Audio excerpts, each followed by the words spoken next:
Welcome to the Joys of Binge Reading, the show for anyone who ever got to the end of a great book and wanted to read the next instalment. We interview successful series authors and recommend the best in mystery, suspense, historical and romance series, so you'll never be without a book you can't put down. You'll find this episode's show notes, a free ebook and lots more information at thejoysofbingereading.com. And now, here's our show. Martin Walker's Bruno, the French police chief at the heart of his best-selling mystery series, is everyone's ideal local cop, as well as the town's most eligible bachelor and a talented host with an international award-winning cookbook in his name. Hi there, I'm your host Jenny Wheeler, and today Martin talks about French charm and his passion for the Périgord and his years as diplomatic correspondent in Gorbachev's Moscow and Clinton's Washington. But before we get to Martin, just a reminder, you'll find full show notes with links to Martin's books and website at thejoysofbingereading.com. You'll also find details about how to subscribe to the podcast so you don't miss future episodes. But now, here's Martin. Hello there, Martin, and welcome to the show. It's great to have you with us. Well, I don't think I've ever had an interview conducted at such a long distance before. Yeah, it's wonderful, the modern technology. You're in Washington, D.C., and I'm in Auckland, New Zealand, so that's really fun. Look, you've had a distinguished career as a journalist with top newspapers, including diplomatic correspondent for The Guardian. What made you switch to fiction? Well, when we were based in Brussels, my wife decided that we'd be foreign correspondents all of our lives, and our children needed a place to be rooted. And she decided we should get ourselves a place in the Périgord, which we visited from time to time, where we had some friends who lived. And I became increasingly fascinated by the Périgord, and particularly by the prehistoric caves like Lascaux. And I remember the shock when I first saw it and thought, my God, these people were in no sense primitive. We've been quite wrong about this. I mean, their artistic sensibility was like our own. And so I began researching, interviewing archaeologists and reading books and visiting all the caves. And I wrote my novel, The Caves of Périgord, which is still in print, I'm glad to say, which is really about what kind of human society could have produced Lascaux. And before that, my books were pretty, were pretty conventionally journalistic, and a history of the Cold War, a book about Gorbachev and Perestroika, a book about modern America and history of America and so on, and a book about the National Front in England. So there was a sense of liberation about writing this novel about the Périgord, and of course it got me even more locked into the fascinations of this part of France. That's fantastic. So you moved on to the mystery genre and a French police chief called Bruno. How did you move to the decision of that choice of genre? You've explained the setting, but why did you go to mysteries? Well, because in our village in France, I became friends with a local neighbor who took me down to the local tennis club and rugby club, and I began playing on Friday mornings when I was there in a little sort of a foursome of three local people and me. And of course, it was a very gentle game of tennis from about 10:30 till about midday. And then we went into the tennis club, which, being France, has a wonderful kitchen, and we made ourselves a pretty spectacular lunch. And one of the four people whom I played with was a man who'd been in the French army for 10 years and spent his spare time teaching the local kids to play tennis and rugby, a hunter, a very keen cook, and our village policeman. And I thought this was a splendid individual, a very fine man who tried never to wear a gun and had lost the key to his handcuffs. And I thought, what a fabulous character. And I've got this lovely region of the Périgord. All I need to do now is work out how to write a crime story, because if it's going to be the policeman, it's going to have to be a mystery of some kind. And so that's really how it started. And then my wife was who had worked in publishing and in journalism and in cookery. My wife said, "Well, publishers are always more interested if they think there might be a series coming rather than just a one-off. So go away and write 5 short paragraphs on the next 5 books in the series, which is what I did. And my agent came back to me and said, well, we've managed to sell them in Britain, America, Canada, Holland, Germany, and so on. So that's how it all got going. And I have to then sit down and write the next 5. That's fantastic, and that's great advice for, I think, a writer to do that, like write a paragraph. I'm starting on one book in a series now, and I've got totally bogged down with too much detail, so I need to do that, put it into one paragraph. Bruno is an incredibly likable character. The reviews you read online, everybody just falls in love with him. He's actually got his own website as well, hasn't he? But he was wounded. He served with you, and your character served in Bosnia and was wounded, I think, both physically and romantically while he was serving in Bosnia. Is there something about his vulnerability that you think helps make him so likable to readers? I think that might be part of it. I think the first thing is that we all of us have this sense that our police ought to be our neighbours, we ought to be able to trust them, to like them. And in fact, increasingly these days, particularly in the US and where police are armed, that's less and less the case, and given the kind of social problems that are being thrown up that the police have to handle. But I think we all of us have an ideal cop, someone who is honourable, decent, brave, realizes that, in a sense, his work is as much social worker as being any kind of agent of state repression. And so I had this idealistic image of what a policeman could be from what I'd seen of my friend in France. And so I think part of the appeal is the idea of a really nice guy as a cop. But also, as you say, I think it's the vulnerability which balances out all the other skills he has in cooking and so on, and the fact that he's constantly living with the prospect of a broken heart. Yes, and I think he's around about 40, so he's at an interesting stage of his life. He was regarded as the town's most eligible bachelor. He's still unmarried, but there's that sense that state might change sometime soon. And I'm wondering how interesting it is for you as the writer to negotiate that transition, if it is going to happen. Is he going to be have the same appeal if he's married off? Well, my wife, whose views I always take with great seriousness, says that the moment I marry Bruno off, I lose half my readers. So I have to bear that. I have to bear that in mind. And he hasn't found the right woman yet. And it's really, he hasn't told me yet. The thing is that Bruno has become a hugely realistic person in my head, as has the whole of Saint-Denis.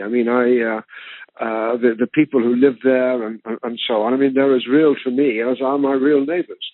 And I remember once when I was writing, one of the books I was writing was called The Devil's Cave, and in that I had a bit of a dangerously attractive woman who was really quite a baddie, and she was determined to seduce Bruno for her own purposes. And in my plan for the book, I thought, well, of course, Bruno is just a guy. He will fall for her subtle, seductive ways. But as I was trying to write this chapter, it was like a force field came out of my desk at me saying, I am not going to drop my trousers for this woman. And it was like he had a mind of his own, this character in my head. And so I'm waiting for him to tell me what he's going to do next, Denis. That's absolutely wonderful. I love it when the characters become so real that they really do have an identity like that for their creator. The latest book we should mention is called The Body in the Castle Well, and it's got a wonderful subplot which reflects your journalistic skills. A little side story about a tribute concert to the Black American singer Josephine. I really got pulled into that because I only really knew the name Josephine Baker. I didn't know very much about her, and a superstar in France in the 1920s. That was a lovely part of the story, and I think in quite a few of your books you draw on the real stuff that happened in that area in the past, don't you? Well, I do, because in a way, I'm a bit of a fraud. I'm not really a novelist. I'm for most of my life I was a journalist, and so I do depend upon research and being reality-based. And I'm so fascinated by history, which is what I studied at university, that whether it's about the French resistance or about the prehistoric caves or whatever, I want to make sure that I get it right. And I was fascinated by Josephine Baker because not only was she the world's superstar of the 1920s, but when she moved to France and got this chateau in the Dordogne Valley, a chateau that I know quite well, I visited it several times, which had, indeed, as I say in the book, has got this special exhibition of raptors, of peregrine falcons and hawks and so on, and you can see them going hunting these birds. It's an extraordinary thing. I was fascinated by Josephine Baker herself, and the fact that not only was she a heroine who would smuggle out resistance documents in her underwear, she was decorated by Charles de Gaulle for it, but she was also determined to raise this family as an example of anti-racism. She adopted 9 children, each one from a different part of the world, to raise them together as part of a family. And when Martin Luther King was shot, and remember that Josephine Baker had been at his side at the Great March on Washington in 1963, where he gave his speech, "I Have a Dream," and she then led the crowd in "We Shall Overcome." When he was shot, Coretta King, Martin Luther King's widow, asked Josephine Baker to take over the leadership of the civil rights movement. And Josephine said, "No, I can't abandon these children I've adopted." Oh, gosh, really? That is fascinating. I didn't know that. Bruno also has his own cookbooks that have done remarkably well. You've won international awards as one of them, the best cookbook in French cuisine. And I think you do have your wife, Julia, to partly credit for that, don't you? Oh, hugely credit for that. I mean, every recipe that one finds in a Bruno novel, I have cooked myself, but with Julia standing at my shoulder.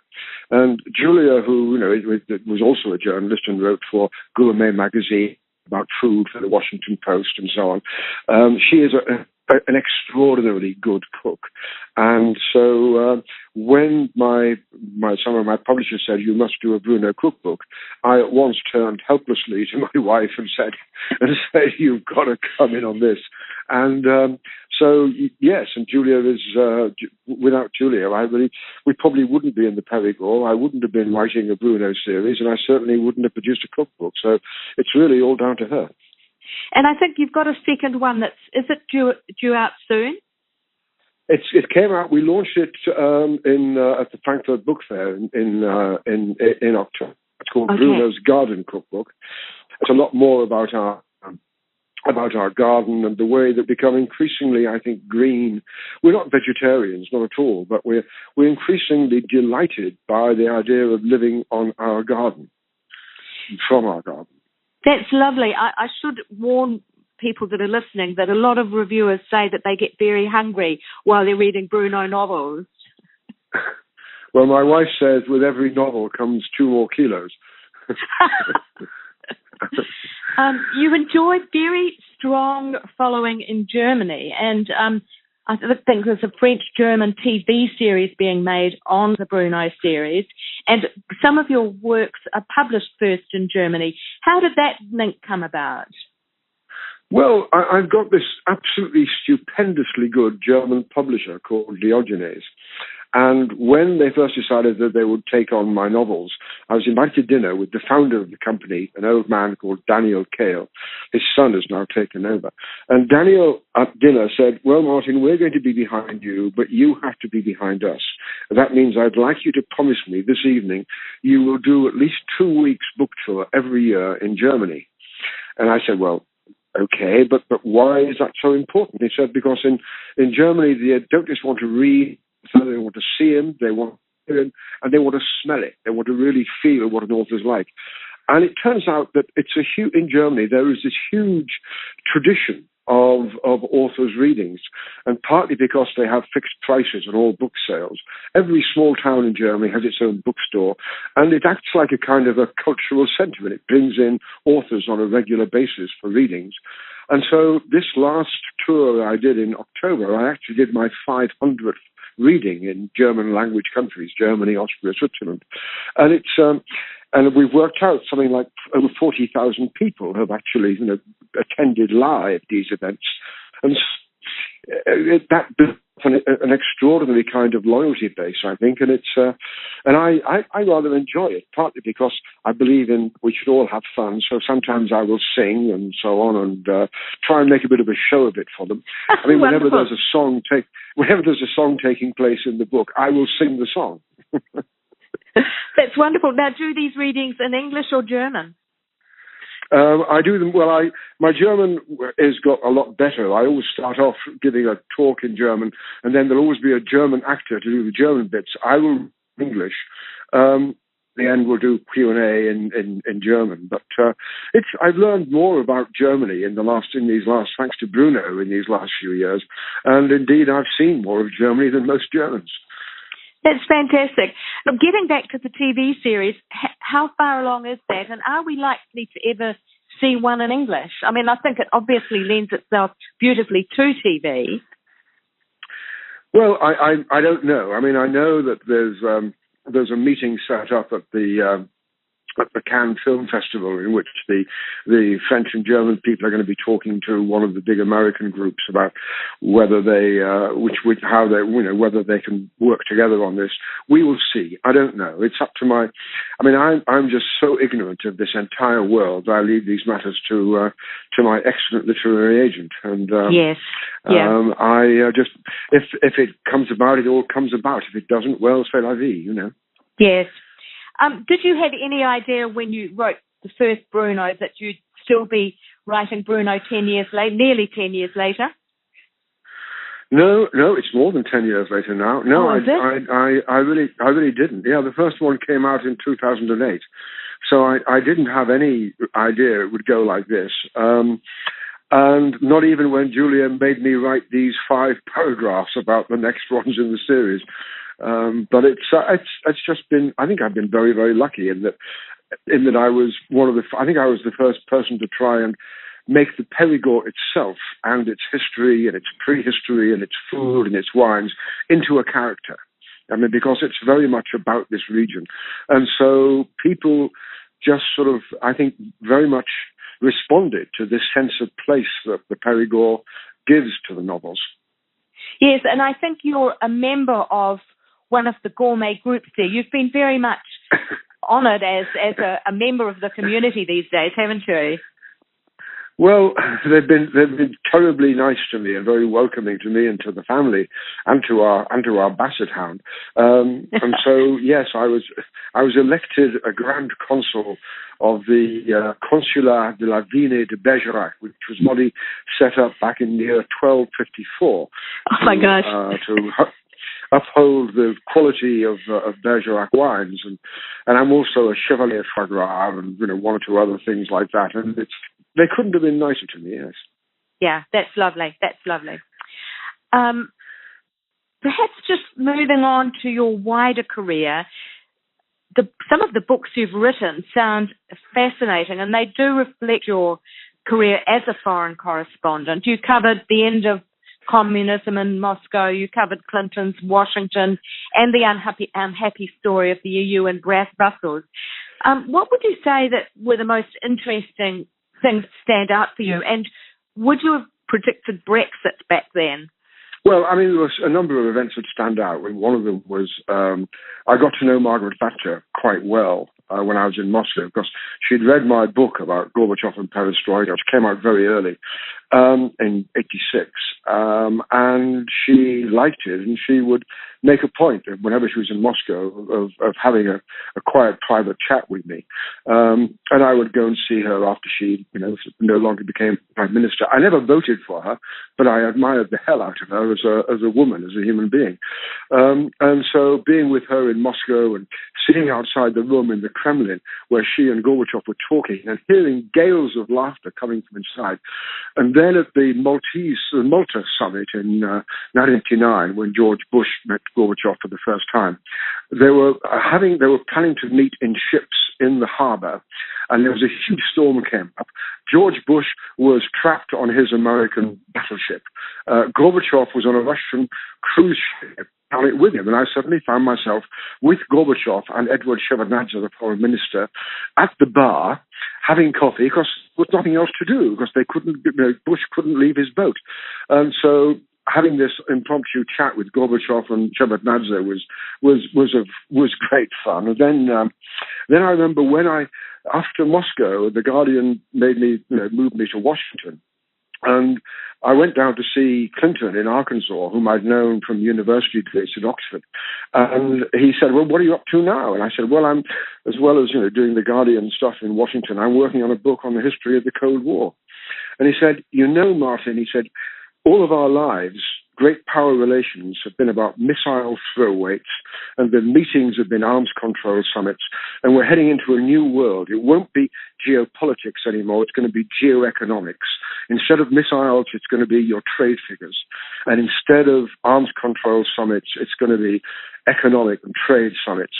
And I thought, absolutely right. We're going from the geopolitics to the geoeconomics, and that was an extraordinary insight from a man I still think of very, very highly, Bill Clinton. So, yeah, you have this sort of access to people who are in the hot seat taking decisions, and it's fascinating. What I remember from Brussels in particular was that I was one of a group of journalists there who latched on to a story about corruption in the European Commission, which led eventually to the mass resignation of all of the 13 members at the time of the European Commission, which had never happened before, and I think it was a real breakthrough moment which helped shift the balance of power from the Commission towards the Parliament.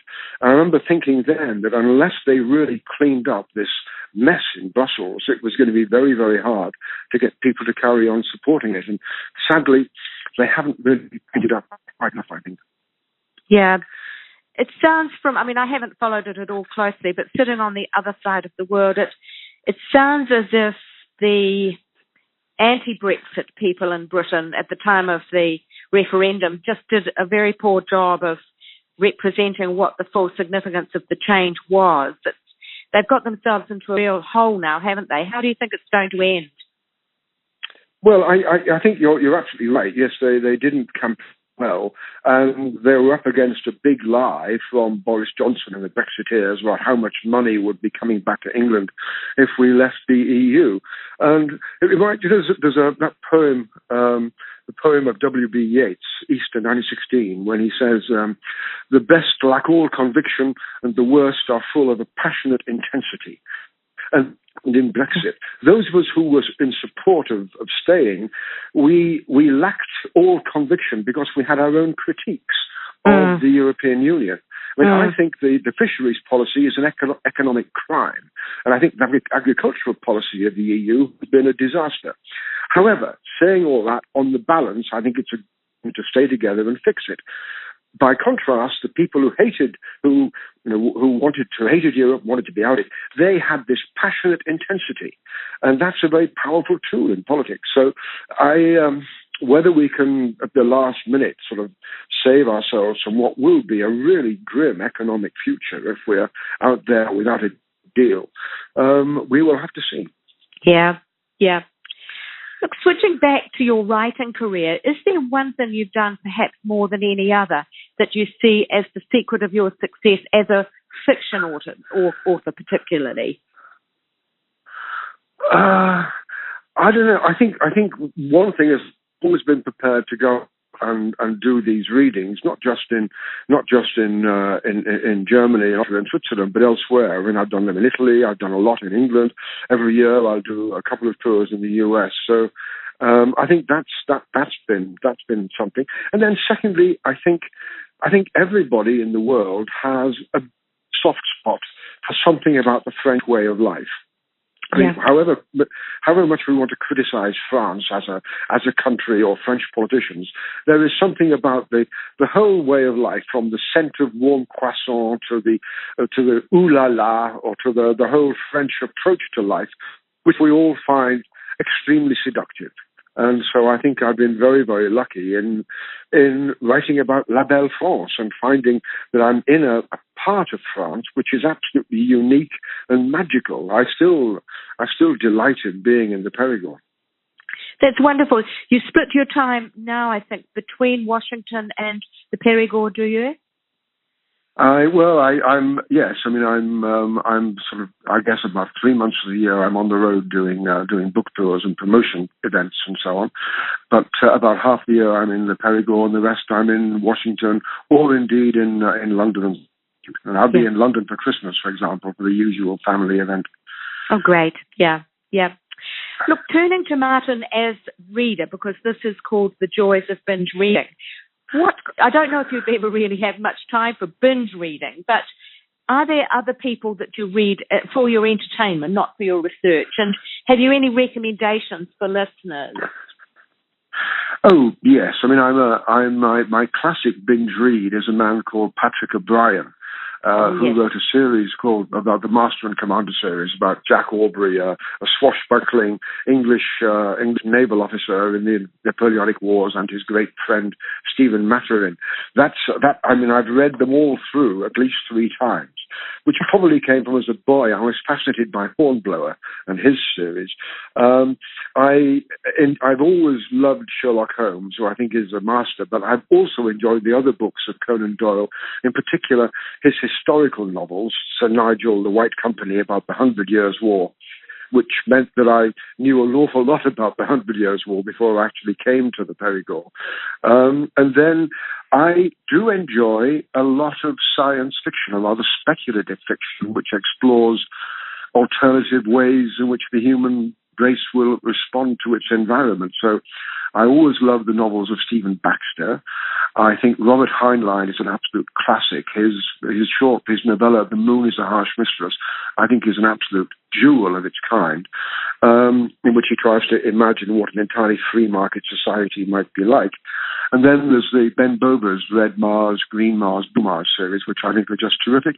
And whenever I'm short for something, I just reach for another Maigret. And do you read digitally now? I'm sorry? Do you read ebooks? I didn't hear you. Do you read ebooks? I have read ebooks when traveling, because when you're on a month-long book tour, it's a bit of a problem, but I much prefer the feel of a book in my hand. Yes. Look, we're coming to the end of our time together, so circling around, looking back over your writing life, at this stage of your career, if you were doing it all again, is there anything that you would change, and if so, what? Well, I'd have endeavoured to meet my wife earlier and to have been married to her for longer, I guess. Other than that, no, not really. I just think that, like so many people of my generation who were born in World War II, we had this sort of extraordinary era of growth and of public free education, and in Britain free care. I mean, I was just so lucky in all of that. And then in my career, being in Moscow for years, for the end of the Cold War, and then Washington, and I am just so lucky in all the things I've been through, seen, and I think if I have to put anything on my gravestone, it'll be he didn't miss much. Oh, that's fantastic, yeah. So at what stage did you and Julia get together? Oh, well, we actually met, I can tell you the date, it was the 26th of February of 1977. And we got married in May of the following year, and we've been together ever since, so it's 41 years. And we've got 2 wonderful daughters, and Julia's been with me all the way in Moscow and in Washington and in Brussels, and I don't know, it's just she's an extraordinary woman, and I will never understand her. I just sort of admire her and go along with the flow. So I think it's a wonderful tribute for a husband to make, that they wish they'd met their wife earlier. I don't think I've ever heard anybody say that before, so that's lovely. So what is next for Martin the writer? Are you a big goal setter? And when you look over the next 12 months, what are you working on? Well, I'm working on a book about the Périgord itself, on its history and traditions and culture, which I'm close to having finished. The Bruno that will come out next year, which is going to be called Shooting at Chateau Rock, is already written with my publisher, and I'm now writing the one for 2021. And I've also got an idea I'm toying with for an entirely different set of sort of historical novels, or speculative historical novels, which has nothing to do with Bruno at all.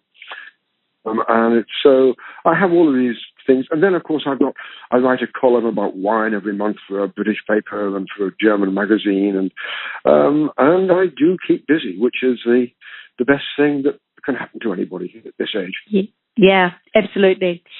You obviously have a lot of personal interaction with your readers with the tours that you do. And from the fact that you're willing to be out there and do things like sing songs, you obviously enjoy that rapport with them. Do you also interact online? And if so, where can people find you? Well, I do to a degree. I mean, we have the Bruno Chief of Police website, in which there's a blog, and there's a lot about the Périgord and about Bruno and so on, and about food, and that's probably the best place. I'm on Facebook, but I'm getting towards the point apparently where I'm not going to be able to have any more Facebook friends, because there's a limit to how many you can have. So the website is probably the best way. Yes, yeah, that's wonderful. And have you got any tours coming up, reading tours or? Yes, I do. I mean, I've just finished one, and I've just done some in the States. But we're planning now the tour in May in Germany in May of next year, and the big tour in the States in June. But in the end of January and early February, I'll be doing another little tour in Florida. Then I've got some literary festivals in France to attend. But there's no rest for the wicked. No, it sounds like it. Look, it's been wonderful to talk, and thank you so much for your time. With all the other things you've got on, really appreciate you making yourself available. Well, thank you very much. It's always a pleasure to talk about books and to address readers, even if, as it were, secondhand. Yes, it might help you with your sales in Australia and this part of the world, New Zealand. Thank you. Thanks for listening to the Joys of Binge Reading podcast. You can find all the details and links for this episode at www.thejoysofbingereading.com. We'd love to hear your comments and suggestions for who you'd like us to interview next. And if you enjoyed the show, take a moment to subscribe on iTunes or a similar provider so you won't miss out on future guests. Thanks for joining us, and happy reading. The Joys of Binge Reading podcast is put together with fantastic technical help from Dan Cotton and Abe Raffles. Dan is an experienced sound and video engineer who's ready and available to help you with your next project. Seek him out at dcaudioservices@gmail.com. That's D for Daniel, C for Charlie, audioservices@gmail.com, or check our show notes. He's fast, he takes pride in getting it right, and he's great to work with. Our voiceovers are done by Abe Raffles, another gem of sound and screen. Abe has 20 years of experience on both sides of the camera/microphone, as a cameraman director and also as a voice artist and TV presenter. I think you'd agree that his voice is both light-hearted and warm. He is super easy to work with no matter what the job. You'll find him at Abe, A-B-E, at pointandshoot.co.nz. As I say, the full details in the show notes on the website. That's it for now. Thanks for listening. Hopefully see you next week. Bye.